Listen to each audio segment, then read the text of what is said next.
all too often I see that also in experienced salespeople who think in the ivory tower, what we're going to see this customer, what can we sell to them? At this stage, there is no deal. You cannot close this sale. I think there's one myth we have to talk about first, is that there is an idea of this, there's this one type of salesperson. And she signed a deal for whole Europe with one reseller. Exclusive for the whole of Europe. Oh my God. And then drama. Think twice if you really need to go and see the CEO, because I've seen so often that we've managed to get an appointment, you go there, but you don't have a story, or your product is important to you, but doesn't mean anything for them, and then you're actually going to Waste your time. And be a bit ridiculous, to be quite honest, and they're going to feel like that as well. Welcome back at Beyond the Blind, episode 5, a weekly podcast with real talk on tech startups. Our mission is to balance the endless success stories on LinkedIn with some real talk on YouTube. We're happy to open our doors for you and get some inspiring guests on the podcast along the road. First and foremost, check the subscribe button here underneath. Please click it. It doesn't cost you anything, frankly, and it really helps us to get the message across and reach more people every week. A like and a comment are appreciated as well. It is Tuesday evening and I'm checking in from our office in Brussels the evening before this goes live. I'm checking in at midnight now, and you want to see our office? Well, let's do.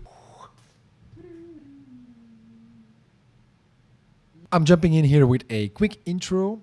Today on the podcast we have Régis Lemmens. He is professor at the Antwerp Management School. He's also an author and a consultant on the future of sales. Yes, indeed. Let's talk sales. Honestly, at Alberts we've been making many mistakes and are still struggling forward daily. So I really hope that Régis' comments and his insights on sales can help you. I've tried to top us as much as I can with examples from Alberts from the past, so I hope they are insightful as well. With Régis, we've been talking about, firstly, his advice on how to get started with sales in a podcast. Secondly, his advice for your first hire. And then lastly, he told us about the curse of knowledge. And lastly, the secret for successful sales. Before we launch Régis, 5 minutes updates on Alberts as we do every week. I want to spend the full update this week on production.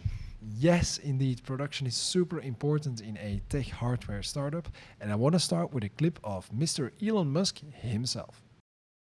It's 10 to 100 times more effort to design the manufacturing system than the engine. The amount of effort that goes into the design rounds down to zero relative to the amount of effort that goes into the manufacturing system. Yeah. If people have not been in manufacturing, especially manufacturing of something that are relatively new, then they don't understand, and they think the design is the hard part, and they think production is like a copier or something like that. This is completely false. I'm trying to correct the misperception that design is the hard part. It is not the hard part. So indeed, as Elon Musk says, production is super hard. And no, at Alberts we are not building a rocket ship, and no, at Alberts we're not building an electric car. However, it is true. A Alberts station consists of 348 unique components.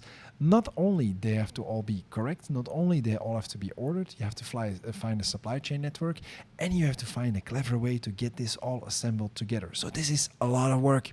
So getting this production up and running is really a difficult job, certainly with the current market of sourcing components. So I want to firstly say a big thank you for all the clients on the order list. I know you're waiting for stations, we as well. We're now really advancing with the production, so we have to hold on a little bit more. And thank you very much for your patience. For example, Decathlon, where we have to launch very soon with stations. We're hustling forward, and I will give you some more updates in the next minutes. So, how about production? If you start a production, the first phase is to get a new product in production. It's called the NPI trajectory. So it calls New Product Integration or Introduction. I have some pictures with me. Take a look. These pictures are literally from this evening when we took them at the production site. When taking a machine into production, everything has to be tested the first time. So the NPI track is literally to get all your components into an ERP system, get your supplier network up to date, test all components to get them into a station. And I'm super happy today to announce some big updates. Firstly, we have been able to produce all the sub-assemblies or subs. What's a sub? A sub-assembly is a component that you can compose on a table, and where different components, let's say 20 or 30, are assembled into one little structure that you can put as a single structure into your final assembly. These sub-assemblies are crucial because they allow us to scale fast because they can be made in parallel, and their functionality is to be tested up front in order to make sure that when we do the final assembly that all is okay up front. So today we've managed to make all the sub-assemblies and test them for the first time. What are we doing next? Well, next up is cabling. Cabling is very important. Cabling means the electric connection of all your components, just like, for example, your lamp is connected to the plug at your home. In a machine like ours, you have a numerous amount of motors and a numerous amount of sensors, and they all have to be electrically hooked up. So now we are busy with checking the cabling inside our machine, mapping it out, labeling it, connecting it, and making sure that everything can be run smoothly. This is a very tedious job, so thank you very much on the whole team that is doing this step by step. The goal of the whole NPI track is to get everything ready for a series production, which is really what we're going for now. So thank you all and the whole team for doing it, and thank you very much everybody for the patience on the market. Maybe a little bit on our strategy. Many people say, why don't you produce in China, or why don't you go and produce somewhere else? Well, we produce locally. We find it important that we are close to the technology and that we're close to adapting when it's needed. So we're setting up what they call a lean production, and a production that you can change very quickly and where you can alter stuff fast. Setting up such a production is a difficult task, but the great thing is that we have fantastic partners. So how does that work at Alberts? Are we building like Elon Musk gigafactories? Well, the answer is no. Firstly, that costs billions of dollars, and we don't really have that. And secondly, our volumes are of course way lower than electric cars. However, we consider our country, Belgium, which is a very small country, which is known for their SMEs, which are small, medium enterprises, so let's say relatively small companies. We consider our region, Flanders, as the region full of SMEs, which is actually in total our gigafactory. This would be Belgium. We start right here in the east in Genk. In Genk, our metalworks are produced. We have a great partner, Provan, and together we produce the metalwork of the machine. That is literally the basis of the machine. In a car, it's called the chassis, and it's called the carrosserie. These are French words, so it means the bodywork and the structure of the car. These metal parts then go to Kortrijk. Kortrijk is in the west of the country, close to the seaside. And there we actually then do the sub-assemblies and the final assemblies. On the way from one to the other, you can actually find all our suppliers. Not all, of course, but you can find many of the suppliers there for plastic works, for molding works. You can find them along the road. It allows us to be extremely flexible. Today, for example, at lunch, one of our suppliers said, hey, I'm passing by, I'm jumping in now, and I have a component which is ready. Super fantastic. Thank you very much, Christophe. I'm actually already a long time planning to do a production podcast, but since all the energy of the full team is needed there now, I think we first have to finish that and then we can do it. But it will be super cool to get some experts on. So let us know if you like that, and then we can plan that soon. And last time, please press that subscribe button down below. Please leave a comment, leave a like. And as a thank you, a follow-up on last week, I told you that I would promise my daughter at her second birthday to learn counting. And well, listen to her. Springen. Indeed, she says, 1, 2, 3, springen, which is Flemish for 1, 2, 3, jump. So let's jump into the podcast with Régis. Here we go. Thank you very much. Love you all. We continue working and we're back next week. Ciao, ciao. Welcome back, everybody, at Beyond the Blend, a podcast by Alberts to inspire you all to make a change by having inspiring guests, as today, Régis Lemmens. Welcome. Thank you, Glenn. I've prepared a little intro for you, but I have to admit that I need to be looking a little bit at LinkedIn because the number of positions is hard to remember. So, professor at the Antwerp Management School, AMS. Right. Yes. Your core expertise, sales, innovation, linked in both ways, I guess. Yes. There's a number of more positions, contributing author, docent, sales and management at ESAM as well. So the list goes on and on and on. My question to you is, who is Régis? Well, hello, Glenn. Who's Régis? I have two hats, I always say. I have an academic hat, so I'm a professor. I do research. I teach in the area of sales. But I also have a consultant, entrepreneur hat, where I actually help companies to improve their sales organizations, to solve problems, to train them. All the consulting activities. Yes. I like it. It's boots on the ground. Yes. And it's the academic head of trying to look more theoretical, like what could move and what could not. Maybe interesting also for somebody who's listening, how did we meet? We actually met through the Beyond network. Program, So yeah. we have to give a shout out to Yes. Beyond. They are from the Pulse Foundation. Correct. I think their mission is to get Belgian startups to become international scale-ups. That's like the broader picture, let's say. And the leading lady, she recently resigned her position. However, she was the one that really pushed it for a long time, was Marie Martens. Yes. And she's actually the link, let's say, Between us. Yeah. Yes. So we have followed your classes at Yes. Beyond. At Beyond. Me, but also our sales, Maarten, our sales representative.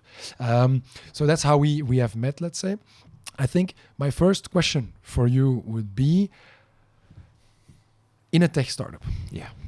because specifically at Alberts we're in this tech environment, the struggle we had for many years is how do you actually get started?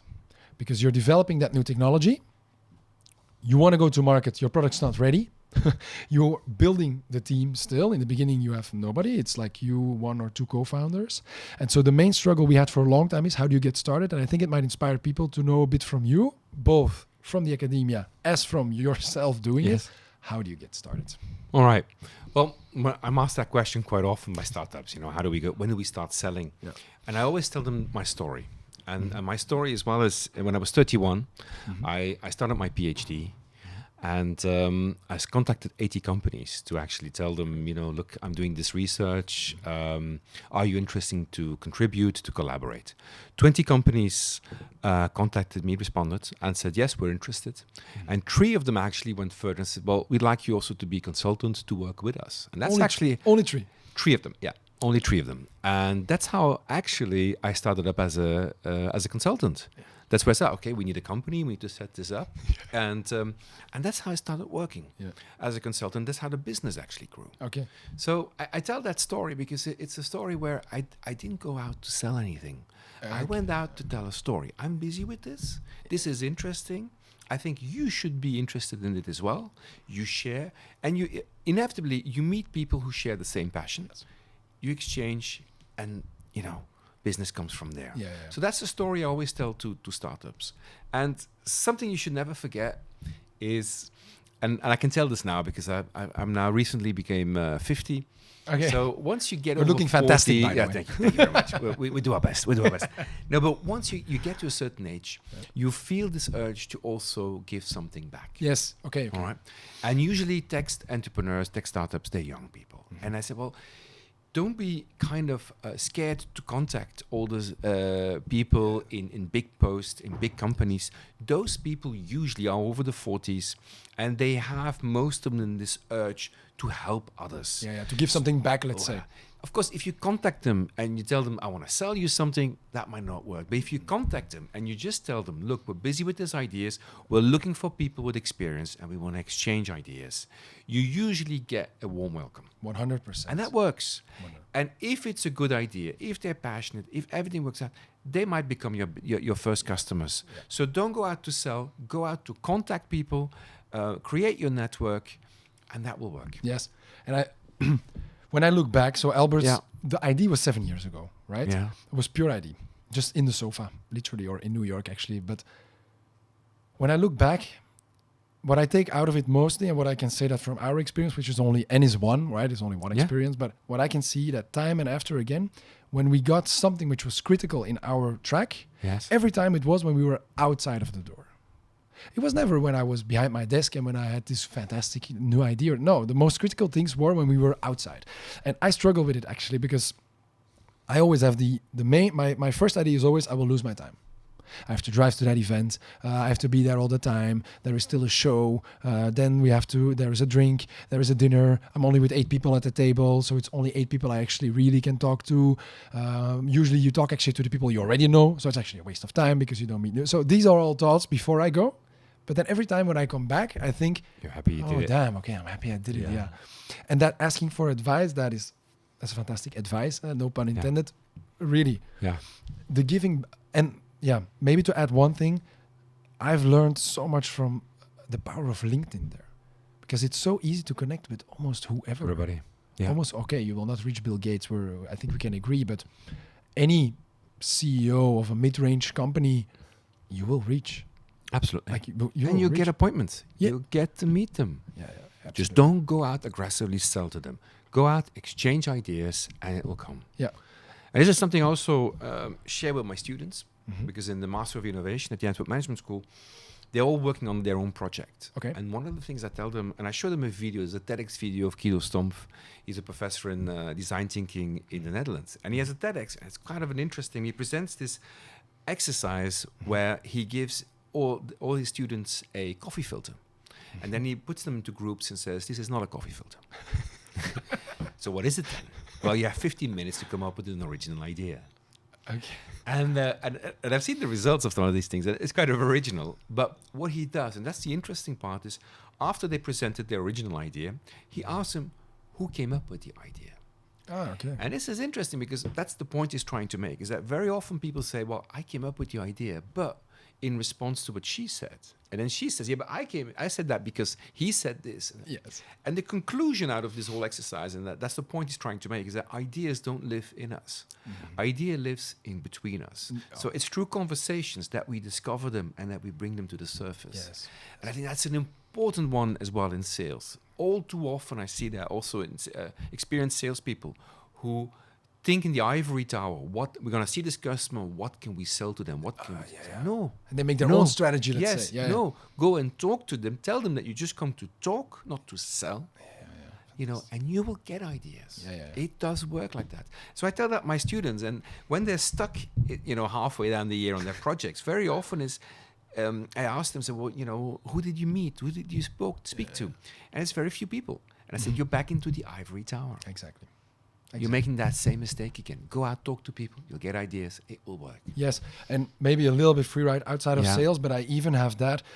I say it in the team to almost everybody. Also, if you're doing hardware engineering or software engineering, reach out. Just even your peers in another company, they're happy to share some ideas. Yeah. Of course, not your direct competitor, but if it's like a linked a company which is doing something the same like you're, just reach out. They all actually want to help. And it loops actually back the previous podcast. We had the CEO of Foxdale here. Yeah. And his main thing was like, ask for help. Ask for help.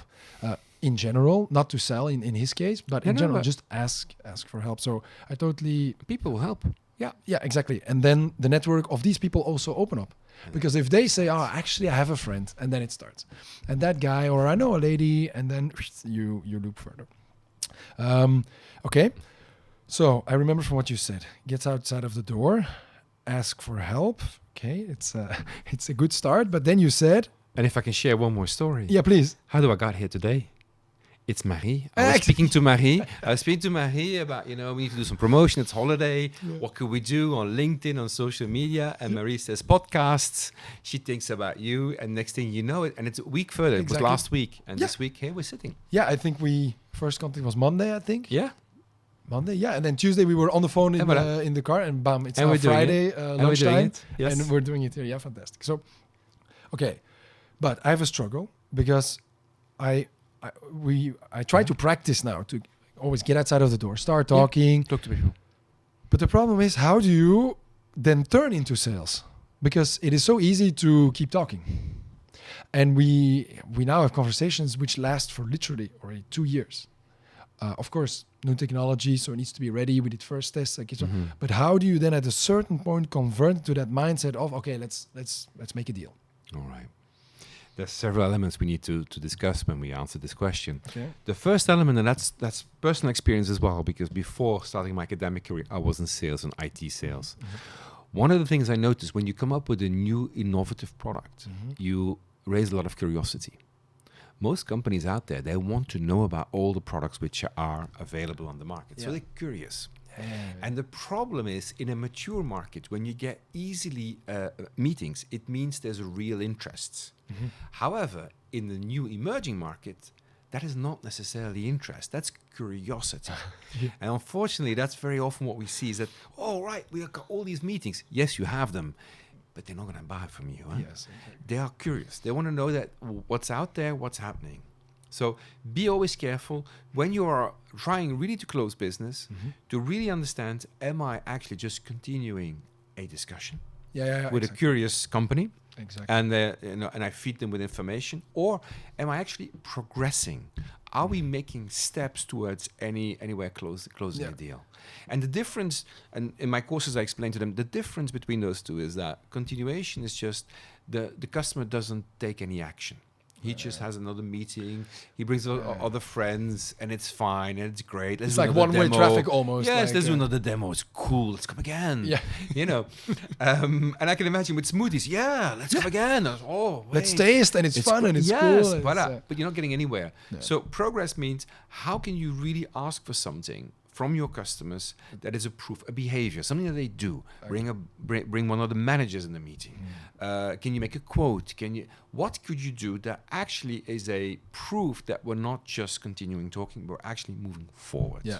And that's an important one. And then are there techniques to try to get that? Is it a structural approach to get these steps in the process predefined, or is it always custom, or how?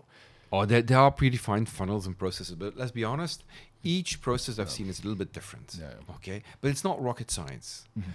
What I do notice is one thing is that with startups is sometimes you ought to tell the client, I'm sorry, we're just a startups, we have limited budgets, we need to close something. I'm happy to come, but I need to know that we're getting somewhere in the business.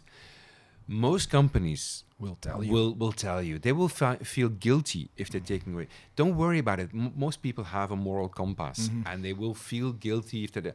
And a lot of them will actually help you and be very honest with you and tell, okay, well let's see how we can do business. So I always tell my startups that I coach, don't be afraid. Just tell them it costs money for you to be there. Yes. It's time, and they understand that. Yeah, exactly. But because they're young people, they're doing it, and no, it's the logic. Don't worry. And also, you somehow don't want to let go. I was guilty of it myself. Yeah. So you have board meetings, and still I'm sometimes guilty of it. Like you have a board meeting, or you have to report for something. You don't want to say, "Oh, they're out." Yeah, I know. Because you've been talking about a big lead for a year, and then all of a sudden your message is, "They're out." Oh, how come? Yeah, I asked them if we can do a deal now. They said no, so I stopped. I mean, in the longer run, that will actually be the correct behavior, but it's very hard to do. It's very hard to do. It reminds me of another story, if I may. Yeah, please. And it was a partner of Microsoft, actually. And it was a lady who was asked if I could coach her because she was working for 1.5 years on a deal selling a BI solution to hospitals that were going to merge together.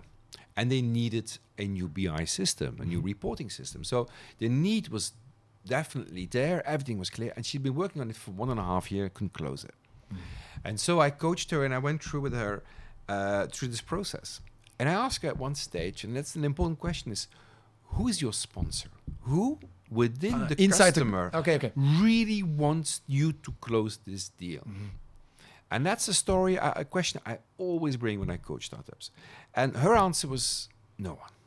She couldn't there come was up nobody. with any. No, she said, because these are 3 or 4 hospitals, I don't remember, who are merging together, and they're all fighting at the CIO level to be, the most important person. So at that stage, they all agreed they need this, but nobody was fighting for her. They were fighting for themselves.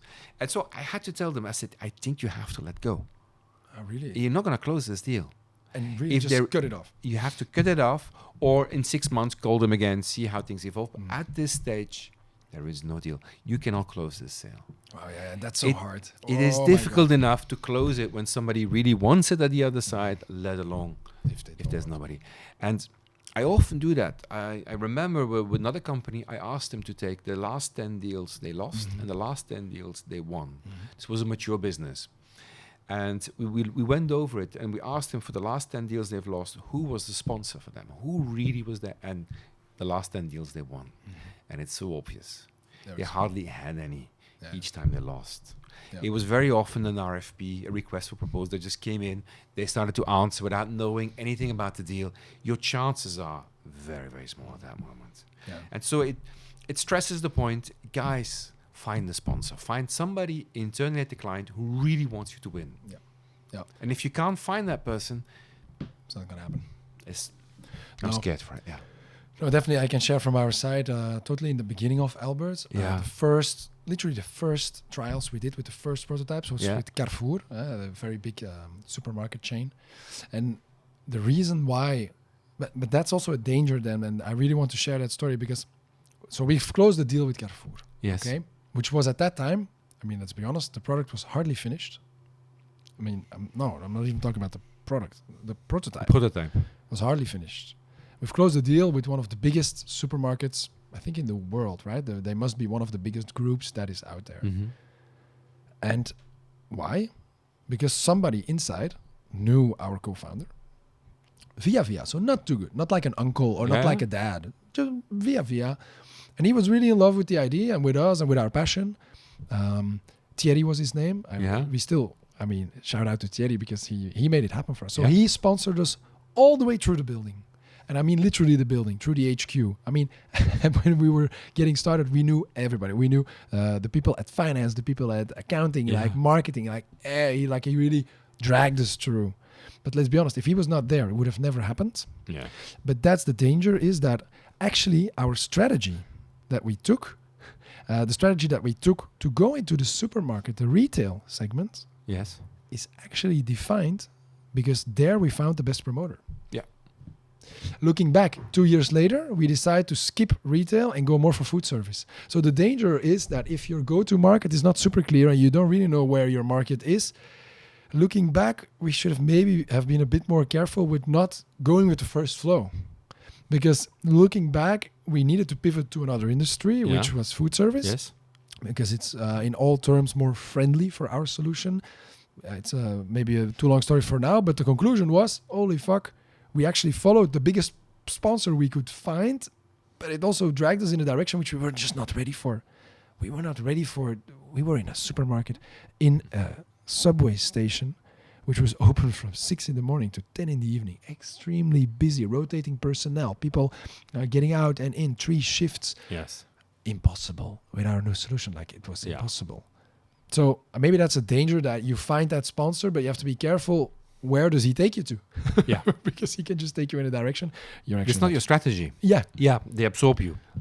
Yeah, that's always the danger of when you're a small startup and big customers. Exactly. And there's a power struggle, and they can absorb you. And absolutely. Yes, and you want to have that big reference, so you go for it. It's not like they force you to follow. You're extremely happy. Yeah, you want it. You want it yourself, but then there's a danger. Yeah. Okay, good. So I have another question, something that I still struggle with. So we've been talking about how to start, but usually that is yourself. As a startup, you often start yourself as doing the sales or at least the commercial contacts. Yes. But once you start thinking about a first hire, yes, I mean in a sales role or a business development role or whatever, what do you go for?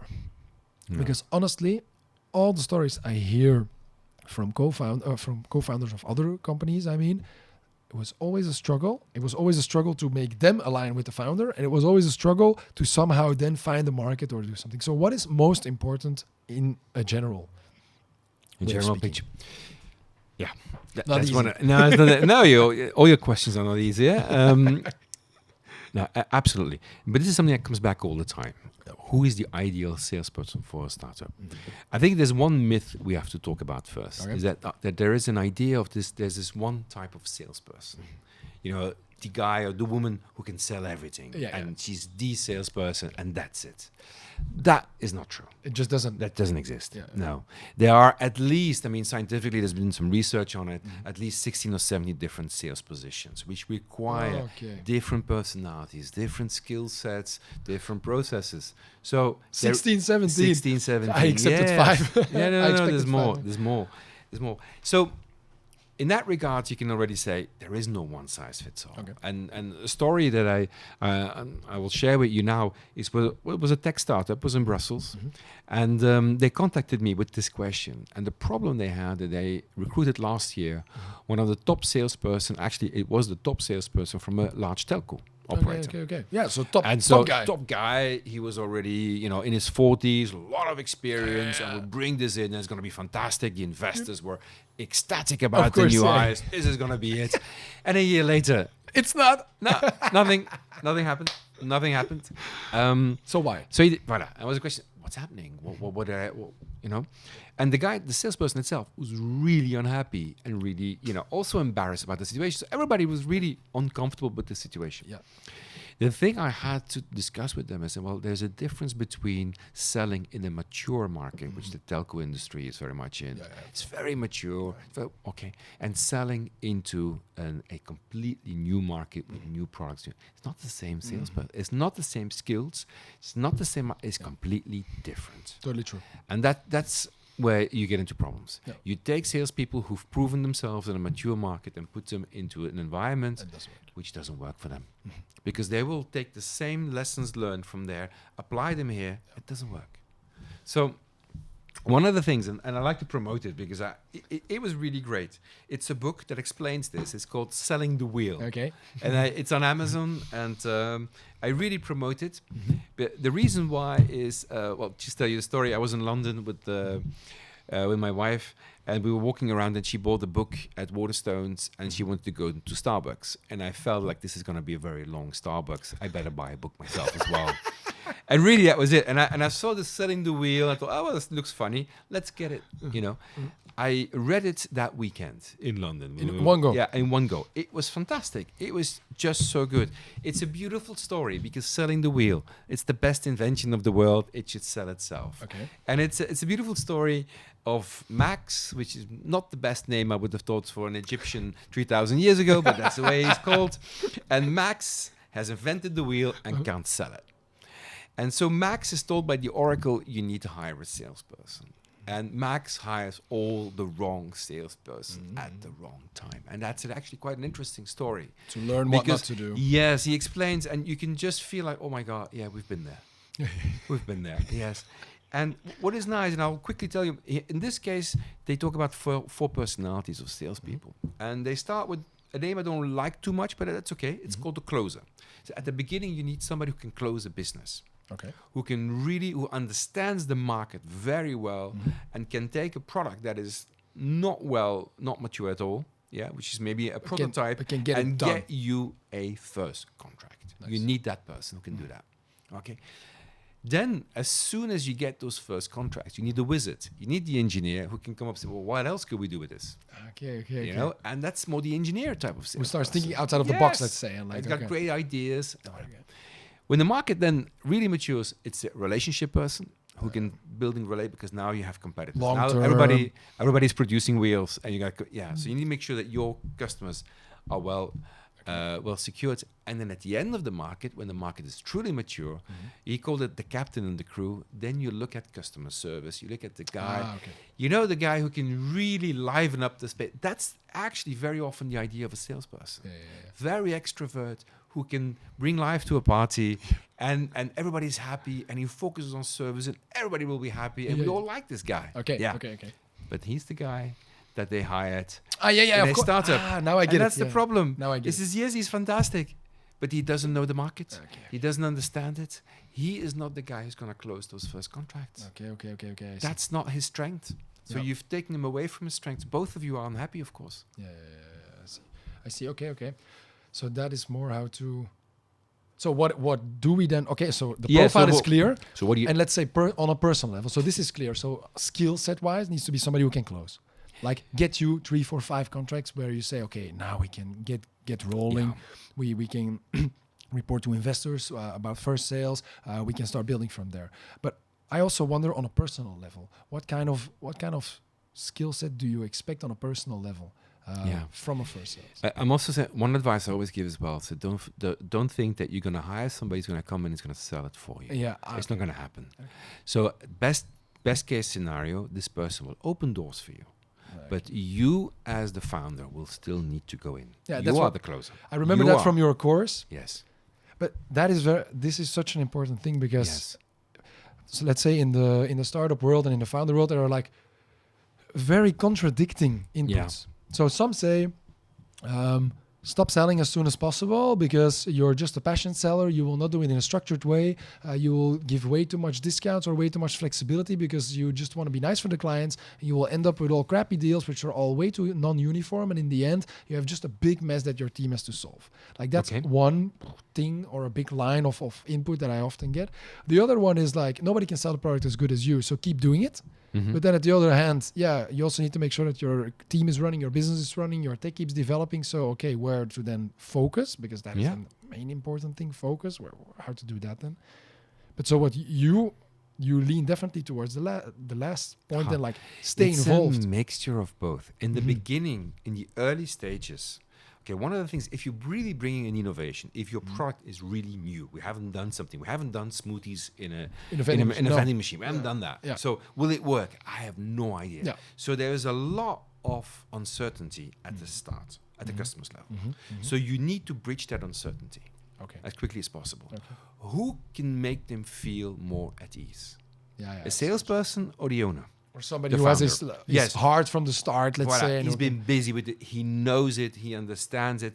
So that person is the person you want to talk to. You want to be reassured because you're starting as a customer into something like the Carrefour guy. You want to be reassured, probably because he knew one of your investors. These things help. You need to have them. So that's a trust level, let's say. It's a trust level. Yeah. So you need to have the founder in it. Just a salesperson, it's too early. Now, the salesperson can help to manage the process so that the founder doesn't have to do it. Yeah, and all the, all the follow-up works, get all the questions to the team and everything. Okay. He can organize it. But I really like that because honestly, there are different streams of feedback I get from different teams. Yeah. But I lean towards what you say. From looking back, I mean. Yeah. And I also stay involved enough. Yeah. To contribute what you can do best in contributing, but then but that also determines a little bit what kind of salesperson you're looking for, because you have to be frankly a team. If you find somebody who says, "Let me do it now," then that's basically not a match, because you're like, "No, I want to bring the passion in it for the client," but if it's more like, "No, just let me do it," it's not a match then. So you have to find somebody that really matches with.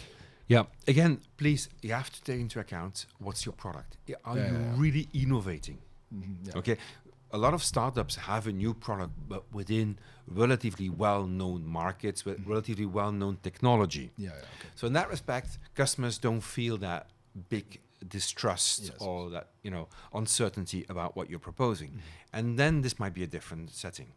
In the case of Alberts, it's a completely new idea. It's a new concept, so uncertainty will be high. Therefore, I would always recommend the founders need to be involved in the process to bring that credibility, that certainty, that vision. Yeah.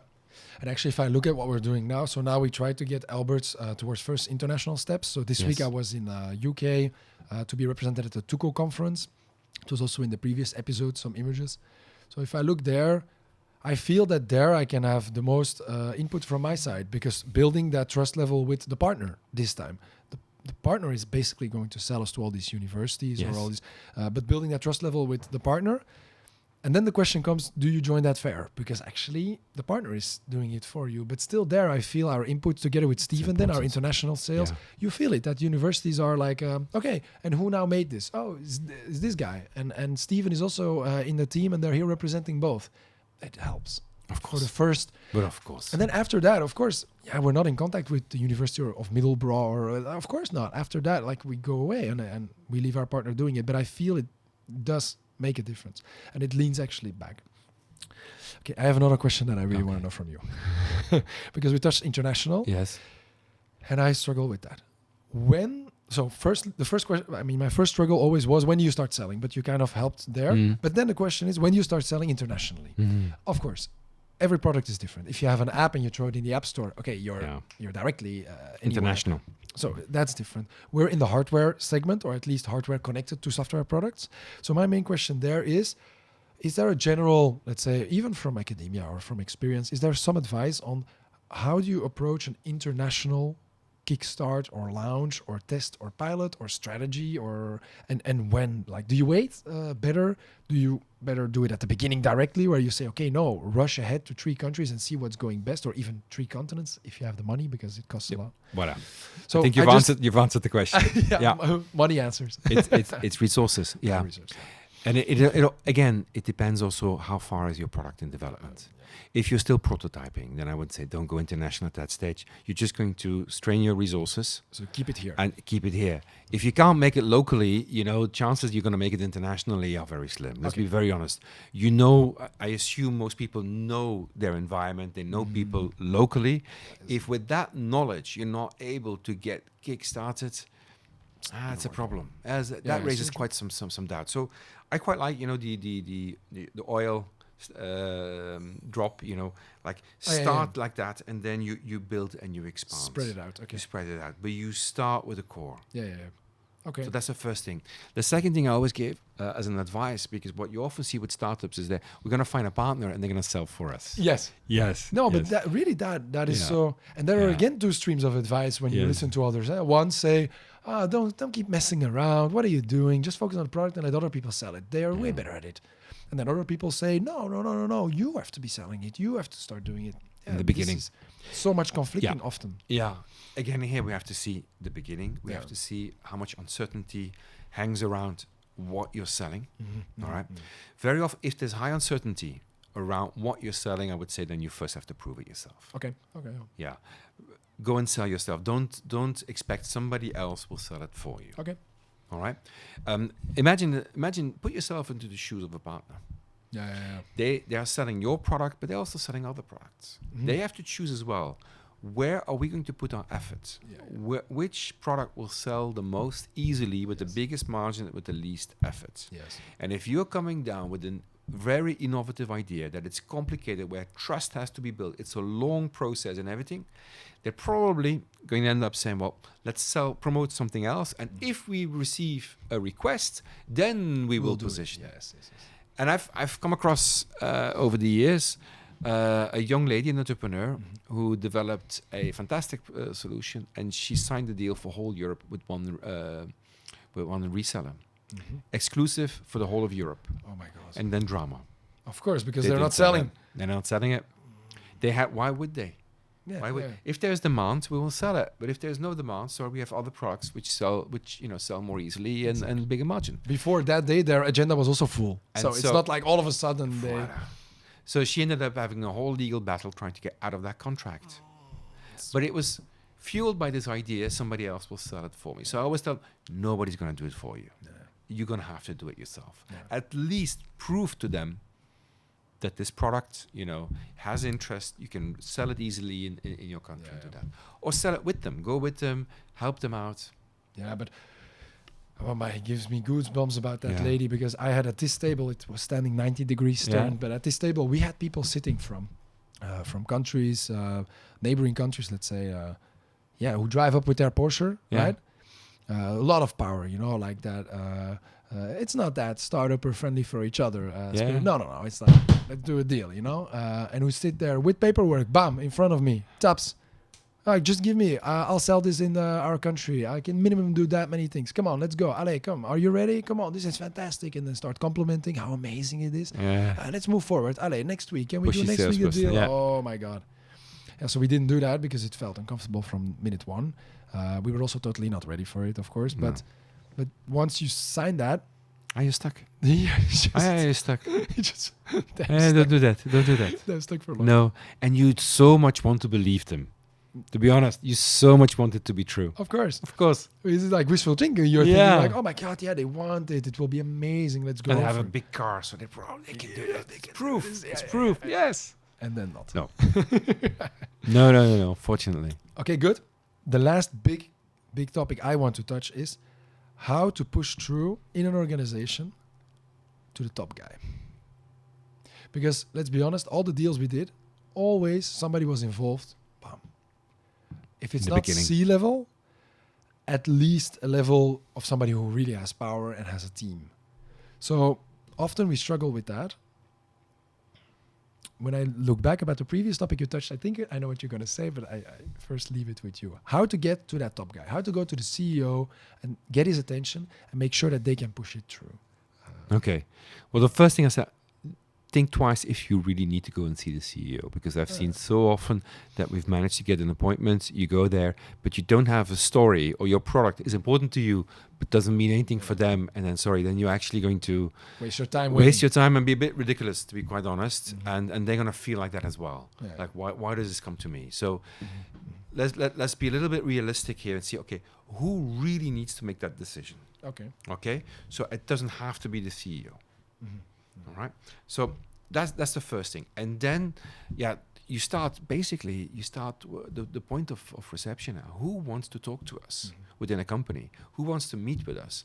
You meet with that person, and then you see with them how you can do it. Yes. And then the question is, are you going to talk to them, or is your contact person, your sponsor, the one who's going to do it? Okay. All right? Because sometimes that's the easiest way. So just let them do it internally. And then I often explain, you've got to coach your sponsor then. Nice. All right? You're becoming a sales manager, and you will have to coach them how they present it. How are they going to do Yes. it through? Yeah. Okay, so basically finding a sponsor is more important than getting a meeting with the CEO. Because the sponsor will somehow push you to the right person. You will, of course, you need to push to the right person who's going to sign and make sure you know it. But you don't necessarily have to do it yourself. Okay. You can do it via your sponsor. That is also an option. Okay. So we have to do. Sometimes it's better. A lot of people say it's better that you do it yourself because you're the best person to explain it. Yes, I'm right. But it depends how important is it what you're selling for that company. Do they really need to talk to you, or can your sponsor do it for you? And if that is enough, guys, don't bother yourself waiting yes. to get to a certain level while it's actually not. It's not needed. It's not needed. And indeed, it depends. Like, we often have a solution that involves many people. Yeah. This is the struggle we often have, that a solution like us seems easy, right? It's one machine, you roll it in and you're done. But actually, you're talking with different departments. HR, is this something we want to do for our employees? You're talking with more catering related aspects, or service-related aspects of the company. But then in the end, you're also talking with more C-level, because it's something new. So everybody will be a bit like, okay, wait, we're going to make sure this is all approved because we're doing something new here. And then all of a sudden, the practical side, we need water. Okay, good. How are we going to get water? Where? How are we going to get this installed? So we often get entangled in like a conversation that is pretty wide. And just to get a meeting with all these people with their busy agendas sometimes takes 2 months before we speak in and then software, because it's internet connected. So then you get the IT department that says, but wait, internet cables here. So when I look back, your first advice is that once you get that sponsor, he or she will push you through. Like, we'll make sure, hey, make some time for these guys next week because it's actually pretty urgent. That's his job. Exactly, yeah. That's his job in the whole process. Yes. That's when I look back, all the big things that we were able to get was always like that. Another thing I often do is I coach my clients to ask for meetings which are non-sales related. But more a meeting, look, we're busy with this innovation, we're busy with those ideas, we'd like to talk to somebody, is it your marketing director or something, or your sales director, to exchange some of those ideas and see what they see, how do they see it. And that sometimes works very well as well, because you do not come in from a sales agenda, you're coming in to exchange ideas, but you have to bring something. But often as a startup, you did some sort of research. Yes. At some level you did. So you have some insights and you want to share them and see, what they think about it. And that would work. And for instance, from an Albert's perspective, you could say, well, look, we see evolutions in consumption, from sodas to more healthy. We see vending machines we see in the retail things are changing. We've got all these ideas. Of course, we'd like you to sell our vending machines, but we'd also like to talk to these, to present a little bit what our vision is, and we would also like to hear, what is your vision? How do you see it? And that's something that you could more easily get a meeting for, because people like to share ideas. And it loops back to the first advice you gave, right? Yeah. The first thing is like, go ask for advice. Go ask for advice. Yeah. But don't forget that everybody at a C level, at a higher level in organization, is busy trying to read the future. That's all they're doing. Okay. You're a startup. You have done some research. So you deliver it to them. So almost. you use that to say, hey, look, this is what we've looked at. This is how we'd like to share this with you. Nice. And we'd also like to know from you how you see the future. That is an exchange. Super nice. That works. No, super They're nice. interested. You will get meetings. Otherwise, they would pay the big four consultants a lot of money to get that insights, and you basically bring it for free. Yeah. In return for time. Yes. Which is the good. And in return also for their vision, because we're also interested to see how do they see it. I can think from an Albert's perspective, how does Carrefour see the evolution of retail? What is their vision? Where are they going? It's interesting for us because it immediately helps us to think, okay, is this a market where we have a future or not? And if it is, What does it look like? Exactly. What are the dangers? How can we get it faster? How can we go? Voilà. Where do we start best? And then it starts going. Yeah. Voilà. And with the example that you gave him, Yeah. the response was, perhaps we should leave this market for a moment. Yeah. For us, early for us. basically after 2 years, it was damn. We're not ready for this. This Too is early. too harsh for us. Yeah. It's too early. But our sponsor did it so well. We could speak for the top 200 Yeah. of Carrefour at the time, which was their meeting with their top 200 directors annually. It was great. We got all the input. We could understand their vision and So you learned from it. yeah. Yeah, because that's also an important one. Tip I also give is that when you ask for those meetings, take the founder with you. Okay, there. Yeah, This is same thing. ideal. Yeah, because then you give it real, I must say, legitimacy to your Yes. request. Look, our founder would like to. We're looking at the future of, in this case, retailer in the supermarkets. We've got some ideas. We've looked at some technical elements. We'd like to share that with you, but also we would like to know how you see the future. Yes. And when you say the founder is coming, then it's legitimate. Okay, they're going to talk. The Yeah. founder's not coming here to sell me something. It's passion driven more. Yeah. Like Yes. yeah. And then people are interested. This is going to be an interesting talk. Let's have it. And that way you can get in pretty high. Super nice. Yes. I have one thing which I remembered from your course, Yes. and it's something that for me I discovered, which is the thing we still do wrong, Okay. or we can still improve at least. I will stay positive. We can still improve it. And I think many startups, but even almost in life general, it's something that is always, and you've called it the curse of knowledge. So I think maybe as a let's say outro, could you just explain what is the curse of knowledge? Okay. The curse of knowledge basically is when we know something, we automatically assume other people know it as well. And it's really visible in sales or in startups because we're busy with our stuff. 24/7. 24/7. Yeah. This is, we know everything about it. And we automatically assume when we talk to people that they have some idea about what we're talking about. And what does that mean? It means that very often we start juggling with terms, with ideas, with concepts that the other person doesn't know.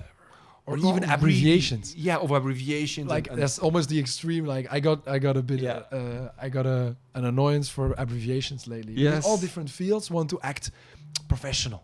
I want to show off. But it's what I like, know. yeah, okay, but nobody understands what you're saying, so just skip I have it no out. clue. Skip I have this no clue. abbreviation out. You know, I have no clue. Yeah, And and yeah, that's a real curse. it's a real curse, yes. And even from a product perspective, so often, I remember like we rebranded the machine. Yeah, The main learning was nobody is with this beautiful branding, which we have now, of course. Yeah. I'm very proud of it. But the main learning from the beginning was already nobody gets it.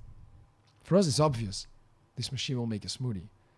But for 95% of people, they have no idea No. that it makes a smoothie. And even for 40% of people, don't maybe even know what a smoothie is. All right. Like, Okay. I didn't That's even think about worrying. that. Yes, that's worrying. Yeah. I told this, I remembered this, how to say, side note. This week when I was in UK, I was looking at the mango in our machine. So the mango are mango chunks, meaning like, let's say 2 centimeter by 2 centimeter by 2 centimeter chunks. Yeah. They're very yellow because the mango is Yeah. beautifully ripe when it's frozen. And in the beginning, we did not have these stickers that indicate the ingredients.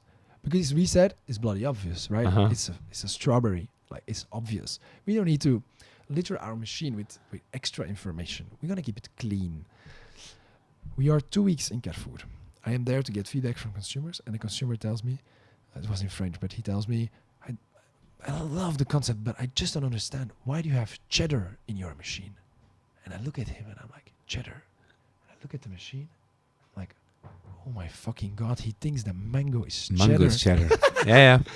For us, we think like, how can you think that? But Yes. no, how can we think that everybody knows what we're doing? So you immediately went to the UK with your machine. Because they like cheddar. No, so this is so important. Every Yeah. time and again, also me. People have no clue, Make it which is simple. very normal. You cannot expect everybody knows what you're doing all the time. It's not like an IQ thing. No, it is just, No, it's no. not clear and it's normal. Yeah. Make it simple and concrete. These are always the two rules that we use. Whenever you tell your sales pitch, it has to be extremely simple and concrete. Not jargons, not abstract things. No, very concrete. Yes. That is concrete advice. Yes. And with that, I think we can start wrapping it up. All right. If that's okay for you. Yes. Régis, thank you very Yes, much. You're welcome. I know your kids are probably waiting because we've Yeah. promised an hour, and Yes. it's maybe an hour and 15 minutes already. So But they thank have you. an iPad. They have an They have and a an Wi-Fi iPad. Yeah. connection. So thank you very much for spending the welcome. time. I really appreciate it. And I propose we meet again maybe in 1 year to see how we're doing with all our sales and all our innovation-related stuff. Is that okay? All right, with pleasure. Good. With Thank you pleasure, very much. Glenn. Good luck with everything. You're welcome. Have a good day. All right, bye-bye. Good. Bye-bye. It's a wrap.